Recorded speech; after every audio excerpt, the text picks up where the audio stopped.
bienvenidos al programa Fisioterapia 360. Hoy tenemos como invitada a nuestra compañera Ana de Groot.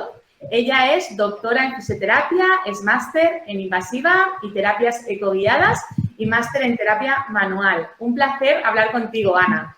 Muchas gracias a vosotros por la invitación. Estoy encantada de estar aquí. Bueno, pues hoy vamos a hablar de la ecografía. Con o sin ecografía, esa es la cuestión. Eres especialista en esta forma de intervenir en fisioterapia y nos gustaría conocer tu opinión acerca de este y otros temas.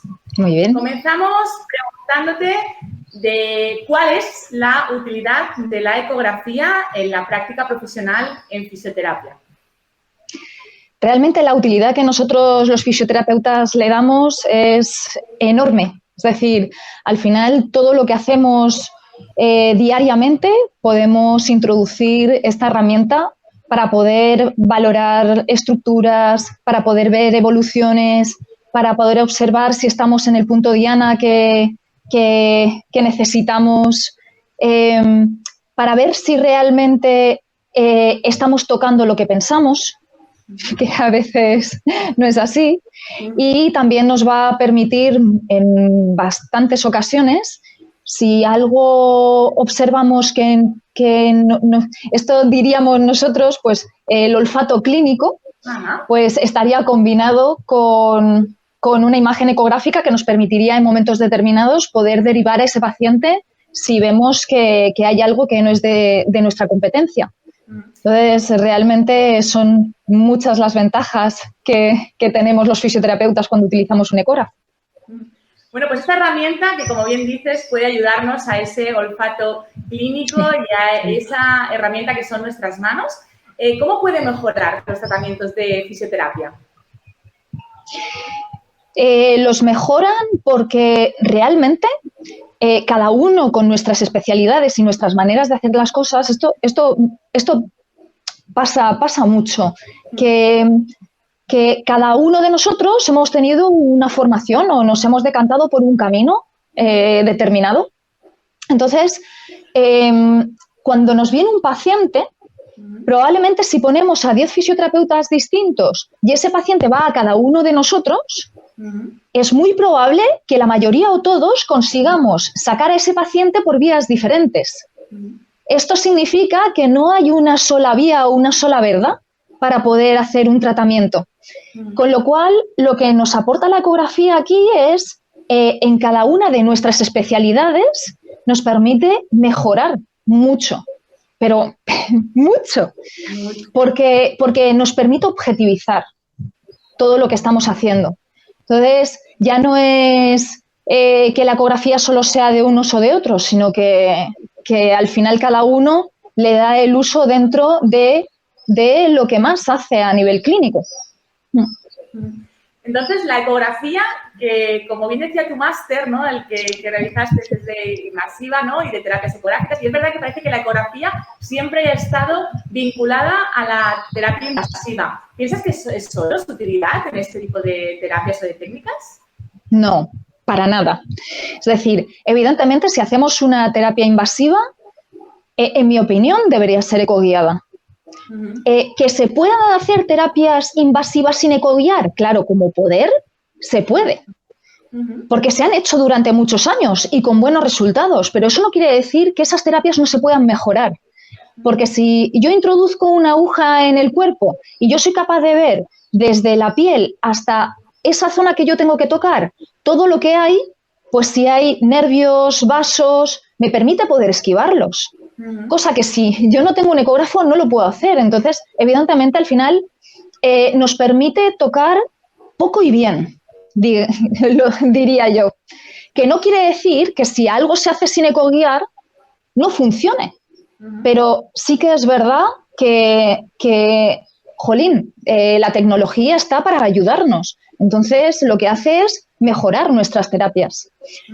Eso en la parte invasiva y en la no invasiva, por supuestísimo, nos da muchísima información. Nosotros, cuando hacemos una anamnesis al paciente, que son indispensables, hacer las anamnesis con o sin ecógrafo, esto siempre hay que hacerlo, lo que nos va a permitir es, oye, el paciente me está dando una información que es muy relevante para mí, yo lo que voy a hacer es introducir el ecógrafo para poder complementar toda esa información y que me permita observar el tejido del tipo de síntoma que me está diciendo el paciente, para de ese modo poder valorar si hay un cambio estructural o no, porque esto nos permite, es verdad que nos permite que si hay un cambio estructural, pues yo poder decidir si empiezo a tratar por la estructura, esto es siempre lo del huevo y la gallina, ¿no? ¿Estructura o función? Pues depende del paciente y depende de lo que nosotros valoremos y de lo que observemos con la ecografía y con todos los test y toda la anamnesis que nosotros hacemos en nuestra consulta. Entonces, bueno, yo creo que nos permite hacer sobre todo valoraciones funcionales, donde decíamos, oye, pues si hay un cambio estructural, probablemente por las condiciones de ese paciente, pues me decante a empezar por la estructura, o si no hay un cambio estructural, yo digo, oye, pues esto probablemente le venga de otra zona. Yo diría que nos permite atajar. Ya no es tanto, voy a probar, ¿no? Que es lo que hacemos muchos terapeutas, según la información que nos da el paciente, decimos, vale, pues esto va por aquí. Y entonces empezamos a tratar. Si ese paciente no mejora en el tiempo que yo he estipulado que debería haber mejorado dentro de las características que tiene, ¿qué hacemos? Probamos otra cosa para ver si de esa manera tenemos la respuesta que nosotros queremos.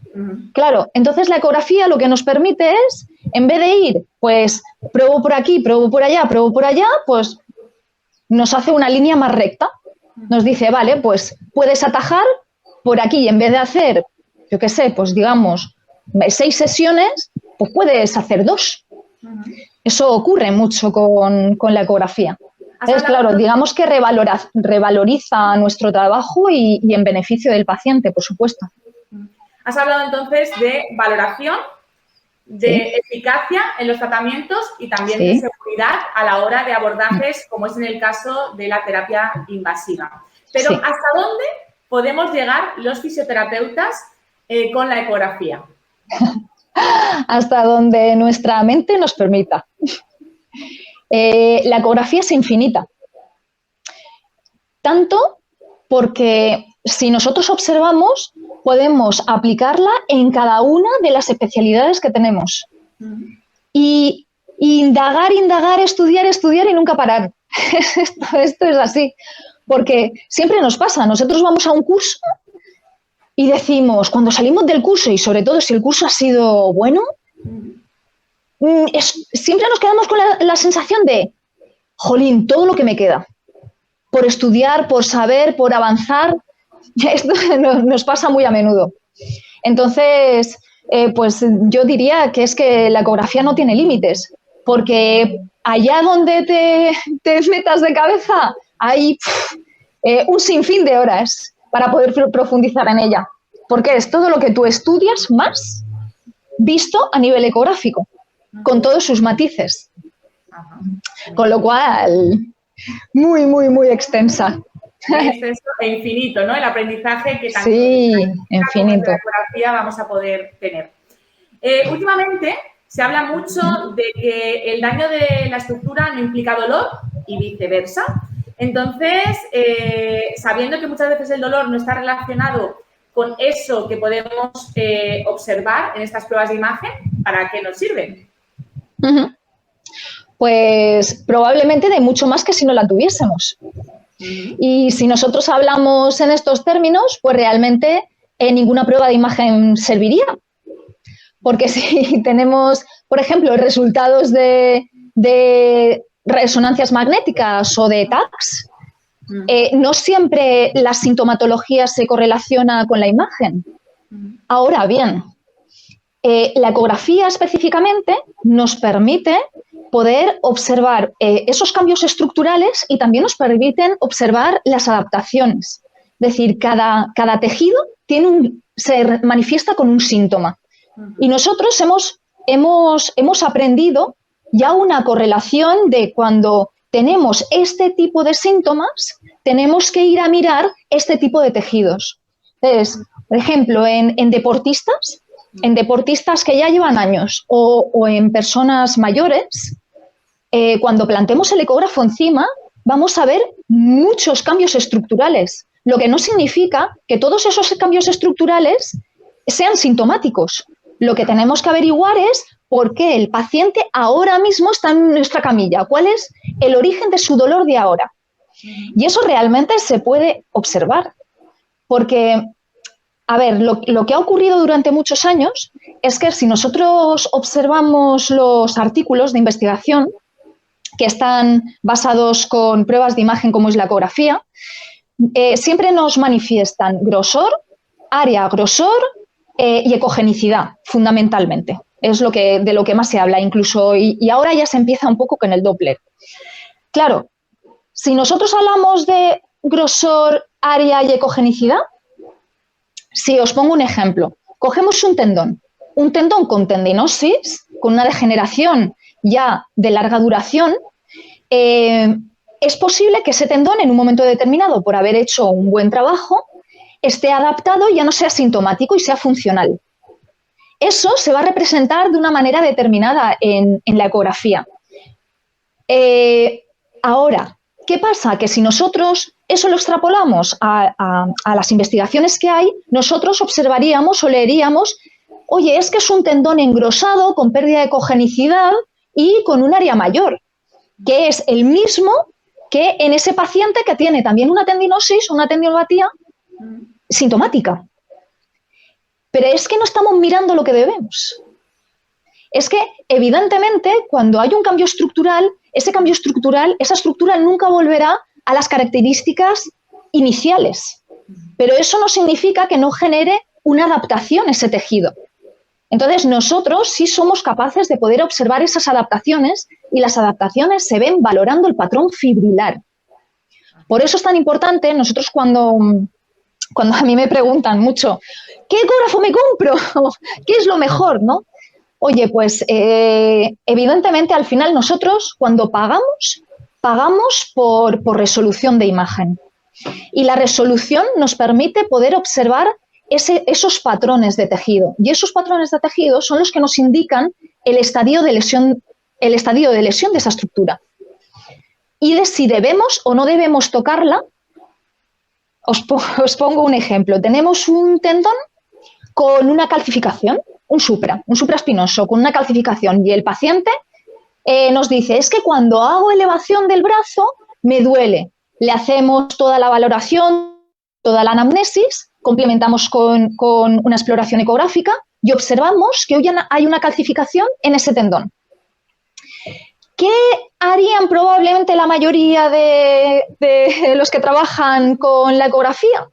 O si les dan una prueba, si viene del médico y viene con una resonancia o con una radiografía, pues probablemente tratar esa calcificación. Ahora bien, en muchas ocasiones lo que nosotros hacemos es observamos el tejido que hay periférico a la calcificación.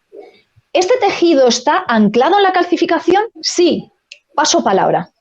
Es decir, para mí la calcificación ya no es relevante, siempre y cuando pueda observar en una prueba funcional que no está rozando con nada. Pero si está dentro del tejido y el tejido de alrededor está adaptado, yo como clínica no le voy a dar importancia. Ahora bien, si el tejido de alrededor no está adaptado, entonces probablemente sí sea uno de mis puntos terapéuticos. Entonces, claro, nos proporciona tal información que es lo que comentábamos antes. Oye, pues nos permite ser mucho más específicos a la hora de trabajar y atajar. Vale. Es cierto que la ecografía está en auge. Y está en auge, y como bien dices, son muchos los fisioterapeutas que quieren iniciarse en este mundo, ¿no? Y que cuando tienen el sueño de crear una clínica de fisioterapia, pues piensan en comprarse ese ecógrafo, ¿no? Muchas de las clínicas, además, anuncian la valoración con ecografía o el diagnóstico ecográfico y hay cierta controversia en el que cómo pueden anunciar esto si realmente nosotros como fisioterapeutas no podemos realizar diagnósticos médicos. Yo siempre digo que es que hacemos un diagnóstico fisioterápico y eso, el grado en fisioterapia nos ha permitido esa competencia. ¿Qué opinas sobre este tema? Claro, a ver, realmente como anunciarse, se pueden anunciar porque es una herramienta que nosotros podemos utilizar en nuestra consulta. Es como el que anuncia, pues yo tengo radiofrecuencia o yo utilizo la cavitación o el láser. Pues lo mismo, pues dices, pues yo hago uso de la ecografía. Vale, sí. Otra cosa sería que pusieran diagnósticos imageneológicos mediante la ecografía. Pues eso perfecto, lo puedes poner siempre y cuando tengas un radiólogo en la consulta, que es el que te haga ese tipo de valoraciones. Porque sí que es súper importante, pero súper importante. Nosotros como fisioterapeutas no podemos hacer diagnósticos médicos. Con o sin ecógrafo, da igual el tipo de herramienta que nosotros estemos utilizando. Y esto es algo que debe de ponerse aquí con fuego, ¿sabes? Una chapita aquí, porque cuando emitimos un diagnóstico médico y alguien nos tira de las orejas, lo hace con razón. Y cuando tenemos a veces algunos compañeros médicos que no están muy de acuerdo en que el fisioterapeuta haga uso de un ecógrafo, en el caso de que el fisioterapeuta esté haciendo un diagnóstico médico, le estamos dando la razón. Incluso yo, siendo fisioterapeuta, le daría la razón. Le diría, es que es verdad, la tienes. ¿Por qué?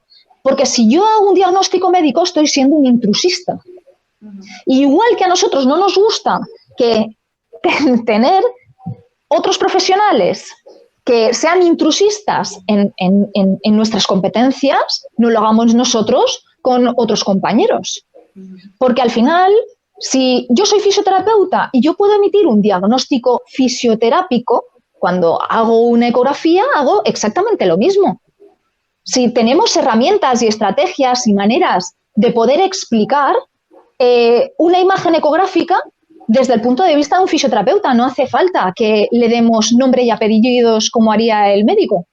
Y además, también os digo que nos quita muchos problemas, porque hay imágenes que en momentos determinados nos pueden parecer que son unas cosas y luego resulta de que son otras.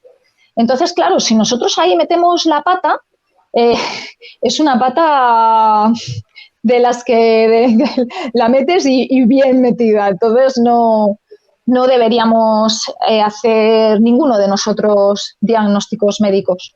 Otra cosa es que estemos trabajando, en mi caso yo trabajo conjuntamente con médicos en consulta y al final nosotros lo que hacemos es,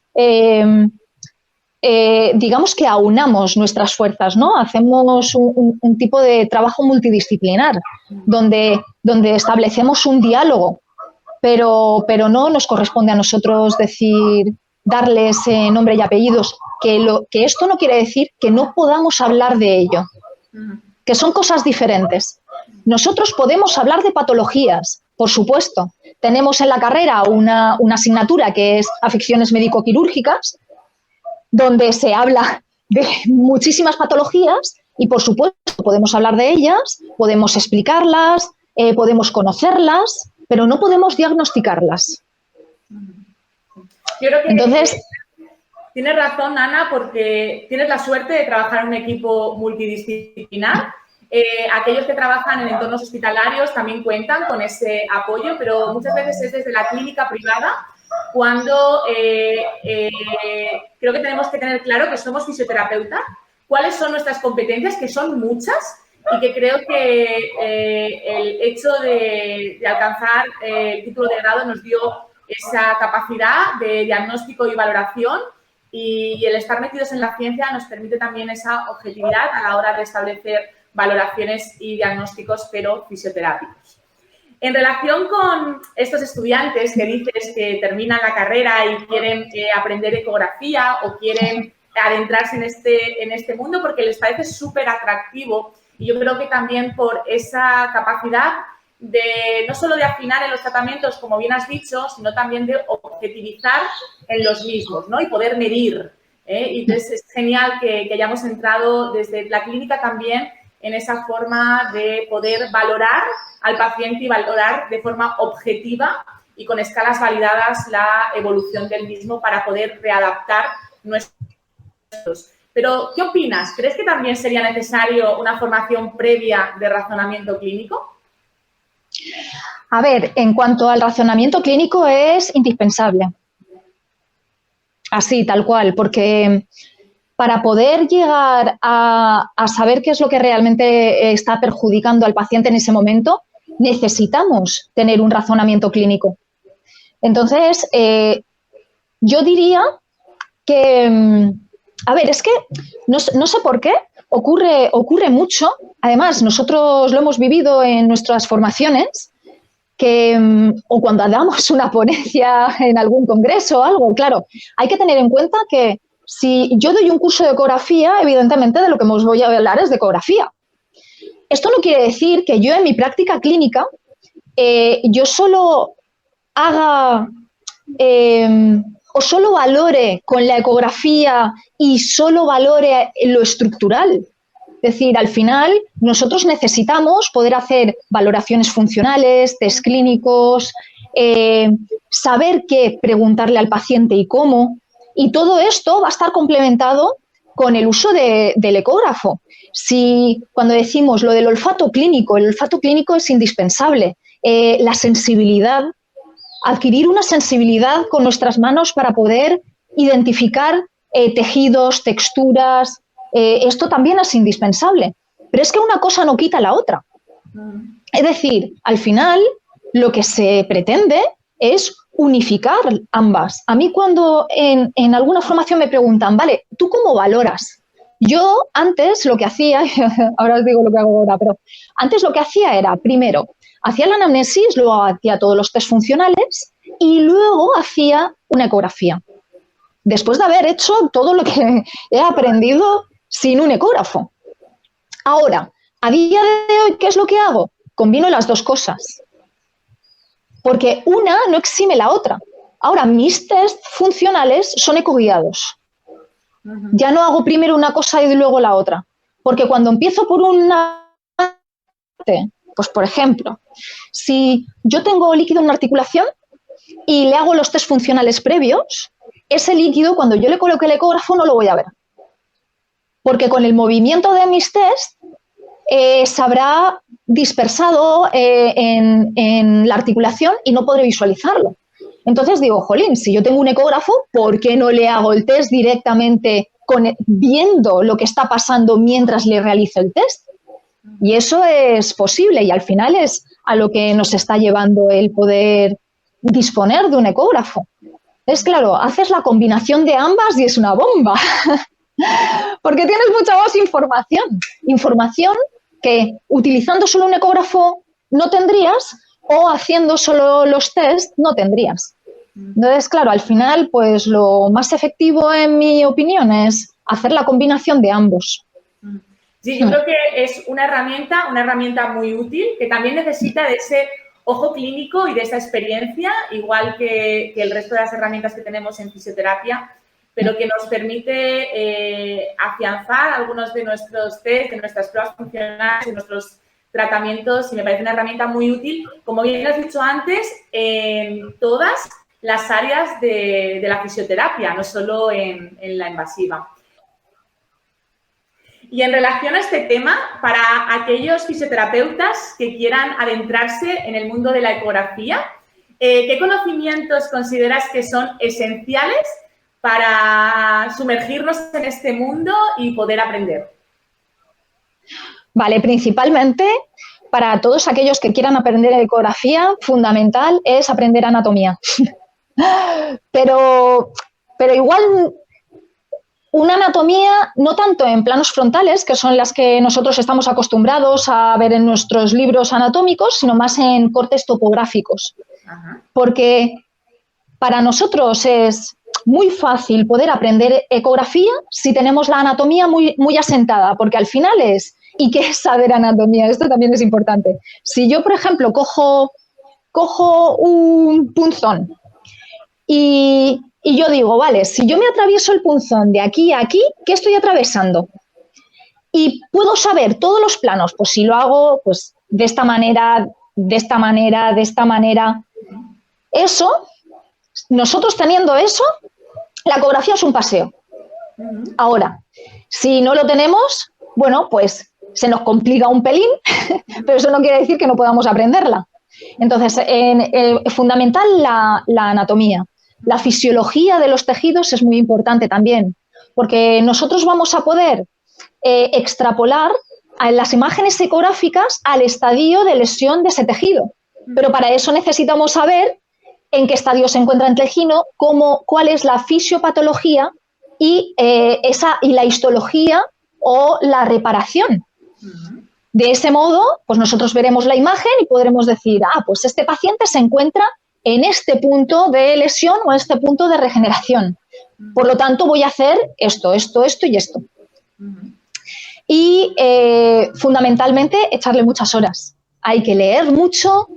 Evidentemente, siempre podemos buscar a alguien que nos ayude, sobre todo que nos asiente muy bien la base, que nos expliquen, oye, esto lo podemos aprender de esta manera y de esta manera, y es la forma más sencilla. Porque hay muchas vías, igual que hemos dicho, hay muchas vías de tratamiento, hay muchas vías de poder aprender ecografía. Desde ser autodidacta hasta buscar a alguien que te facilite ese aprendizaje. Entonces, ahora, horas son unas cuantas. Es decir, esto ya es cuanto más rodemos, más ojo ecográfico vamos a tener, más experiencia en tejidos, en lesiones. Entonces, no se trata solo de, bueno, pues me leo un libro y ya está, sino que cuanto más tiempo estemos con un ecógrafo en la mano, mejor. Nosotros comentamos mucho, oye, pues siempre que venga un paciente a la consulta, le pones el ecógrafo, los 10 minutitos que estás hablando con él y así vas haciendo ojo. Entonces, al final vas acumulando muchas horas después de tu jornada laboral y eso es lo que te va a dar luego agilidad. Y ese ojo así que es coger un ecógrafo y no soltarlo. Pues, Ana, muchísimas gracias. Me quedo con muchos conceptos sobre este mundo de la ecografía, de ese trabajo multidisciplinar, de esa forma de objetivizar los tratamientos y hacerlos más eficaces, de esa facilitación de esa práctica clínica y de ese ojo clínico y esas manos que son nuestras principales herramientas y que la ecografía nos va a permitir pues acelerar ciertos procesos, saber qué tratamientos pueden ser los más eficaces y conocer el tejido, ¿no? Y las variables que esa fisiología tiene. Muchas gracias por compartir tu tiempo y gracias por hablarnos de este mundo que sabemos que te apasiona. Muchísimas gracias a vosotros por invitarme. Estoy encantada. Muchas gracias. Chao.